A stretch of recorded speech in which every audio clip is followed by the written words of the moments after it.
PhD विद्यार्थिनीला लैंगिक छळ केल्याप्रकरणी मार्गदर्शक प्राध्यापक KLN मूर्ती यांना सेवेतून सक्तीची निवृत्ती देण्याचा तसेच पीडित विद्यार्थिनीला पीएचडी पदवी प्रदान करण्याचा निर्णय सिंडिकेट सभेने घेतल्याची माहिती कित्तूर राणी चन्नम्मा विद्यापीठाचे कुलगुरू प्राध्यापक CM त्यागराज यांनी दिली। शहरातील वार्ता भवन येथे झालेल्या पत्रकार परिषदेत ते बोलत होते।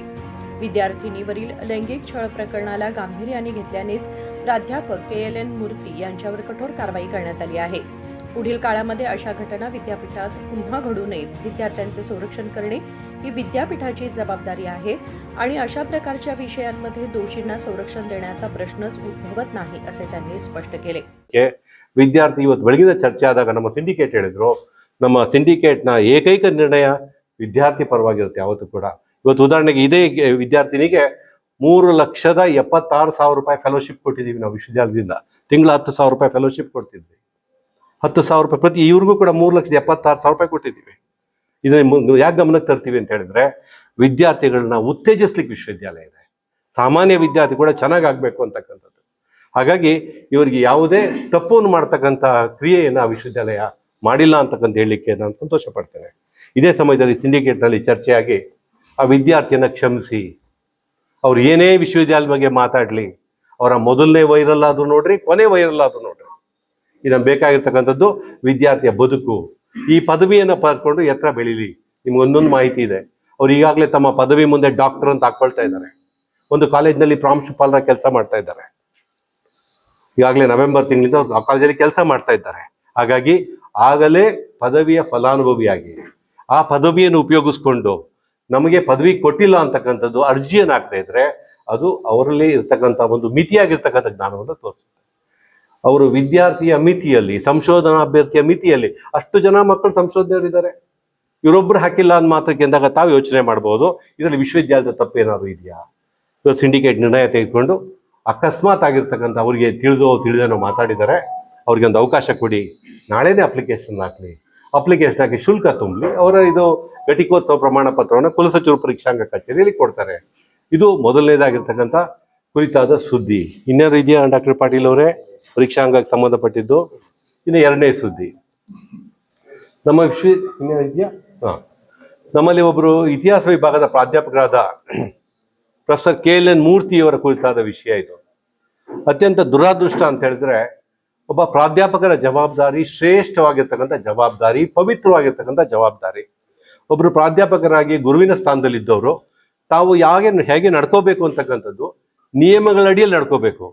ಉದಾಹರಣೆಗೆ ನಮಗೆ ಕರ್ನಾಟಕ ಸರ್ಕಾರದ KCSR ನಿಯಮಗಳಿದೆ, UGC ಮಾನದಂಡಗಳಿದೆ, ಅದರಲ್ಲಿ ನನ್ನ ನಡತೆ ಹೇಗಿರಬೇಕು, ವಿದ್ಯಾರ್ಥಿಗಳ ಜೊತೆ ನಾನು ಹೇಗೆ ನಡ್ಕೋಬೇಕು, ಹೇಗೆ ಮಾರ್ಗದರ್ಶನ ಮಾಡಬೇಕು ಅಂತಕ್ಕಂಥ ಚೌಕಟ್ಟಿನೊಳಗೆ ಅವ್ರು ಮಾಡಬೇಕಾಗಿತ್ತು। ದುರಾದೃಷ್ಟವಶಾತ್ ಹಲವಾರು ದೊಡ್ಡ ಚರ್ಚೆಯನ್ನು ಸಿಂಡಿಕೇಟಲ್ಲಿ ನಡೆದ ನಂತರ ಪ್ರೊಫೆಸರ್ KLN ಮೂರ್ತಿಯವರು ಪ್ರಾಧ್ಯಾಪಕರಾಗಿ ತಮ್ಮ ಜವಾಬ್ದಾರಿಯನ್ನು ಎಲ್ಲರೂ ಮೆಚ್ಚುವ ಹಾಗೆ, ಎಲ್ಲ ನಿಯಮಗಳನ್ನು ಪಾಲನೆ ಮಾಡೋ ಹಾಗೆ ನಡ್ತಾ ಇರ್ತಕ್ಕಂಥ ದುರಂತ। ಹಾಗಾಗಿ ಸೂಕ್ತ ಕ್ರಮ ತೆಗೆದುಕೊಳ್ಳಲೇಬೇಕು ಅಂತಕ್ಕಂಥ ಚರ್ಚೆ ಬಹಳ ಸಮಯ ನಡೀತು। ಯಾವ ಶಿಕ್ಷೆ ಸೂಕ್ತ ಅಂತಕ್ಕಂಥದ್ದು ಬಂದಾಗ ಆ ಶಿಕ್ಷೆಯ ಬಗ್ಗೆ ಹಲವಾರು ಇವುಗಳು ಬರ್ತದೆ ಆ ನಿಯಮಗಳಲ್ಲಿ। ಒಂದು 7 ಪ್ರಕಾರದ ಶಿಕ್ಷೆಗಳಿರ್ತದೆ। ಆ 7 ಪ್ರಕಾರದ ಶಿಕ್ಷೆಯಲ್ಲಿ ಯಾವುದು ಕೊಟ್ಟರೆ ಒಂದು ಐ ಓಪನರ್ ಆಗಬೇಕು। ಯಾವುದೇ ಪ್ರಾಧ್ಯಾಪಕರು ಕೂಡ ಮುಂದಿನ ದಿನಗಳಲ್ಲಿ ಸಂಶೋಧನೆ ಮತ್ತು ಅಧ್ಯಯನದ ಮಿತಿಗಳಲ್ಲಿ ಕೆಲಸ ಮಾಡಬೇಕು, ವಿದ್ಯಾರ್ಥಿಗಳಿಗೆ ಯಾವ ರೀತಿ ತೊಂದರೆ ಆಗಬಾರ್ದು, ಹೆಣ್ಣು ಮಕ್ಕಳು ಯಾವತ್ತು ಗೌರವದಿಂದ ಸಂಶೋಧನೆ ಮುಗಿಸ್ಬೇಕು। ಹಾಗಾಗಿ ಅತ್ಯಂತ ಕಠಿಣ ತೀರ್ಮಾನ ತೆಗೆದುಕೋಬೇಕು ಅಂತಕ್ಕಂಥ ಒಂದು ಇದಕ್ಕೆ ಸಿಂಡಿಕೇಟ್ ಬಂತು।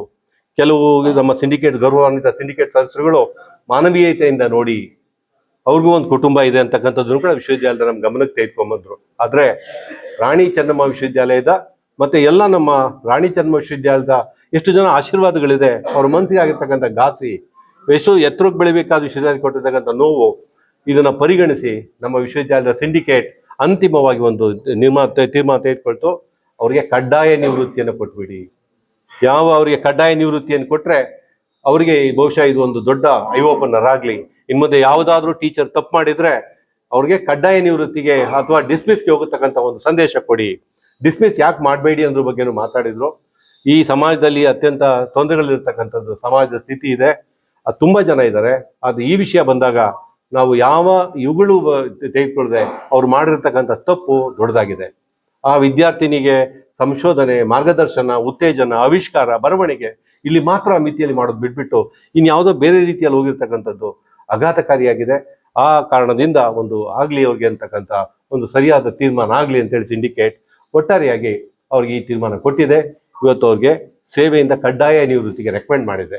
ಈ ಮುಂದಿನ ದಿನಗಳಲ್ಲಿ ಆ ಕಡ್ಡಾಯ ನಿವೃತ್ತಿಯ ಮುಂದಿನ ವಿಷಯಗಳನ್ನ ಕುಲಸಚಿವರು ಆಡಳಿತ ತೆಗೆದುಕೊಳ್ತಾರೆ. ಹೀಗೆ ಒಂದೆಡೆ ಕುಲಸಚಿವರು ಪರೀಕ್ಷಾಂಗಾರವರು ಪರೀಕ್ಷಾ ಪ್ರಕ್ರಿಯೆ, ಕುಲಸಚಿವರು ಆಡಳಿತಾರವರು ಕೊಟ್ಟಿರ್ತಕ್ಕಂಥ ಆಡಳಿತ ಪ್ರಕ್ರಿಯೆಗಳು ಎರಡನ್ನೂ ಕೂಡ ವಿಶ್ವವಿದ್ಯಾಲಯ ಅತ್ಯಂತ ಸೂಕ್ಷ್ಮತೆಯಿಂದ ನಿಯಮಗಳ ಅಡಿಯಲ್ಲಿ ಚರ್ಚೆಯನ್ನು ಮಾಡಿ ಸಿಂಡಿಕೇಟ್ ಮುದ್ದೆ ಪ್ರತಿ ಪೇಜ್ ತೆಗೆದುಕೊಂಡ್ಬಂದು ನಾವೆಲ್ಲಿಯೂ ಕೂಡ ನಿಯಮವನ್ನು ಉಲ್ಲಂಘಿಸಿಲ್ಲ, ಇದಕ್ಕೆ ಕುಲಪತಿಗಳಾಗ್ಲಿ, ಕುಲಸಚಿವ ಆಡಳಿತ ಆಗಲಿ, ಕುಲಸಚಿವ ಪರೀಕ್ಷಾಂಗಾರ ಆಗಲಿ ಯಾರಿಗೂ ಕೂಡ ಲೋಪ ಚ್ಯುತಿ ಎಸಗಿಲ್ಲ ಅಂತಕ್ಕಂಥ ಮಾತುಗಳನ್ನ ನಿಮ್ಮ ಮುಂದೆ ತರ್ತಾ, ಇನ್ನೇನಾದರೂ ಮಾಹಿತಿಗಳು ನನ್ನಲ್ಲಿ ಕಡಿಮೆ ಇದ್ರೆ यावेळी कुलसचिव संतोष कामगौड, कुलसचिव मूल्यमापन प्राध्यापक DN पाटील तसेच सदस्य doctor HB Kamble, doctor NR Patil आदी उपस्थित होते. कृष्णा कांबळे, KMM मराठी, बेळगाव.